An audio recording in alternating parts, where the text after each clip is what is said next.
Let us see what is oversubscription.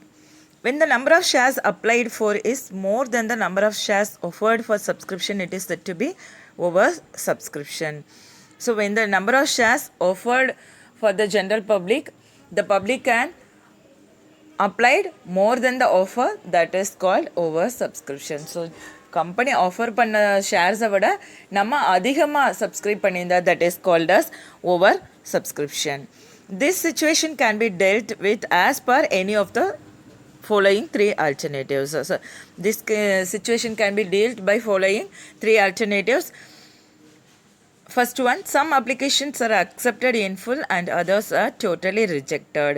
Application money is returned to the applicants for rejected applications. So some applications are accepted in full. சில applications வந்து ஃபுல்லாக accept பண்ணிடுறாங்க. Some others are totally rejected. Suppose நம்ம reject பண்ணுறோம், அப்ளிகேஷன்ஸை reject பண்ணுறோன்னா we have to return the application money to the applicants. The next one, all applications are allotted in proportion of shares applied for. So எல்லா அப்ளிகேஷன்ஸையும் வந்து allot பண்ணிக்கிறாங்க.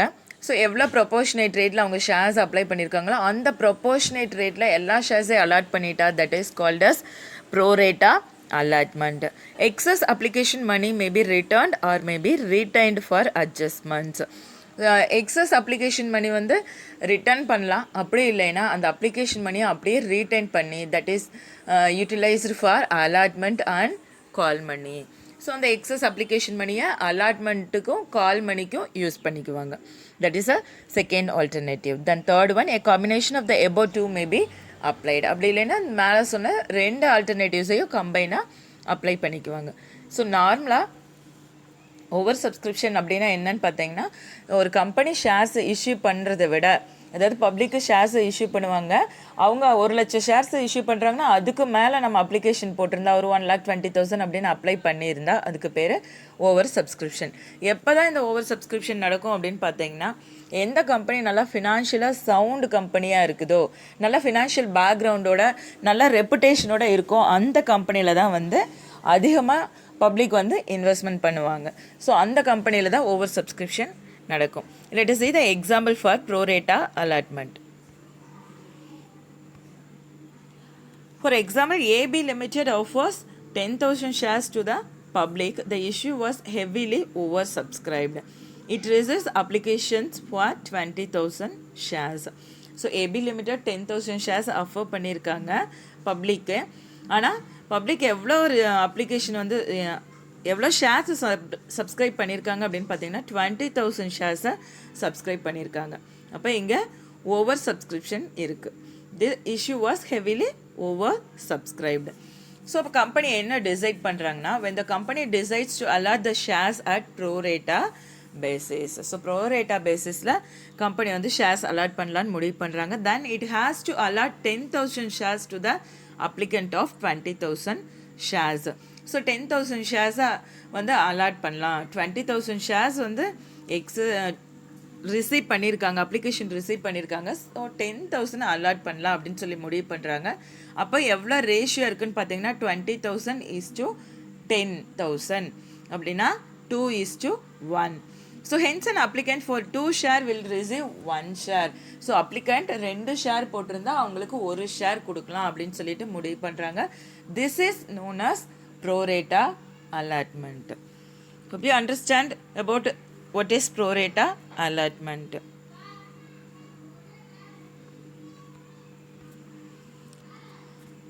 Illustration 3. Bharat Limited issued 1 lakh equity shares of rupees 10 each to the payable to the public at par. So Bharat Limited issued shares at face value 1 lakh equity shares. It can issue at rupees 10 per shares. The details of the amount payable of the shares are as follows. ஒரு ஷேரோட value 10 ரூபாய்ன்னு சொல்லியிருக்காங்க. எப்படி அந்த 10 ரூபாயை pay பண்ணுறாங்கன்னு பார்க்கலாம். Application money 5 rupees, allotment money 3 rupees, on first and final call 2 rupees அப்படின்னு சொல்லிட்டு amount pay பண்ணுறாங்க. Application money was received for rupees 1,20,000 shares. இங்கே கம்பெனி எவ்வளோ இஷ்யூ பண்ணியிருக்காங்கன்னா 1 lakh ஷேர்ஸ் இஷ்யூ பண்ணியிருக்காங்க. ஆனால் அப்ளிகேஷன் மணி எவ்வளோக்கு ரிசீவ் ஆகிருக்கு அப்படின்னு பார்த்தீங்கன்னா 1,20,000 ஷேருக்கு ரிசீவ் ஆகிருக்கு. ஸோ இஷ்யூ பண்ணது 1 லேக்கு, ரிசீவ் ஆனது 1,20,000 shares. So excess application money was refunded immediately. அப்போ எக்ஸஸாக எவ்வளோ இருக்குன்னா 20,000 ஷேர்ஸ் இருக்குது. அந்த 20,000 இமீடியட்டாக ரீஃபண்ட் பண்ணிடுறாங்க, திருப்பி கொடுத்துட்றாங்க. Pass journal entries to record the above.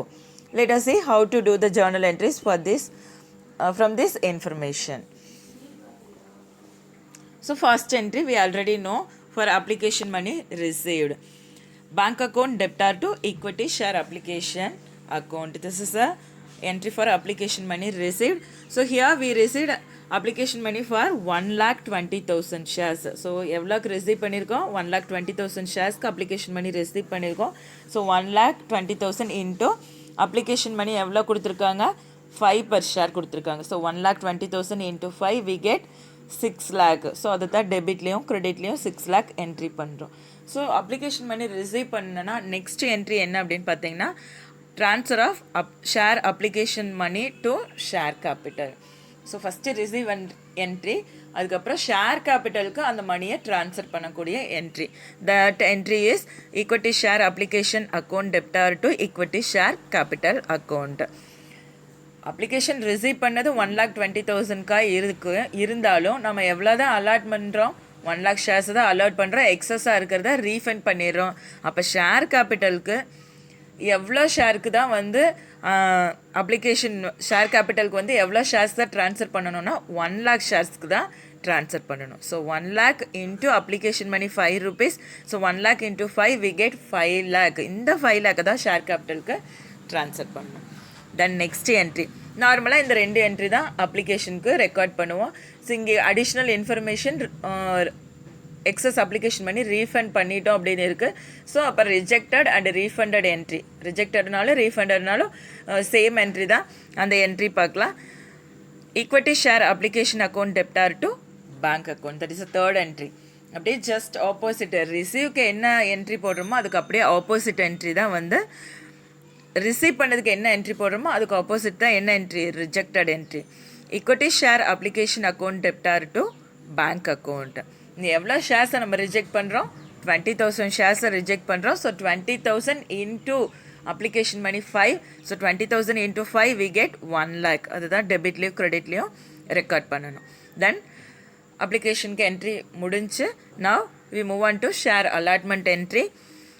First entry want to do for share allotment money due. Equity share allotment account debtor to equity share capital account. So இதுதான் அலாட்மெண்ட் டியூ என்ட்ரி. எவ்வளோ shares company issue பண்ணியிருக்கு? 1 lakh shares. So 1 lakh ஷேர்ஸுக்கு தான் நம்ம வந்து allotment பண்ணுவோம். So 1 lakh into allotment money 3 we get 3 lakh that will be recorded in the debit and credit column. The next entry allotment money received. So the entry for allotment money received is bank account debtor to equity share allotment account. Same 3 lakh second entry அப்படியே நம்ம transfer பண்ணிடுறோம். So அலாட்மெண்ட்டுக்கு 2 entries finished. The next entry for call money. So first entry for call money, equity share first call and final call account debtor to equity share capital account. So final share எவ்வளோ issue பண்ணியிருக்கு கம்பெனி? 1 lakh shares. Call money 2 rupees. So 1 lakh into 2 we get 2 lakh. That will be recorded in the credit and debit and credit column. Then last entry for call money received. The entry for call money received is bank account debtor to equity share first and final call account. Both debit and credit column we have to record 2 lakh. Hope you understand this sum.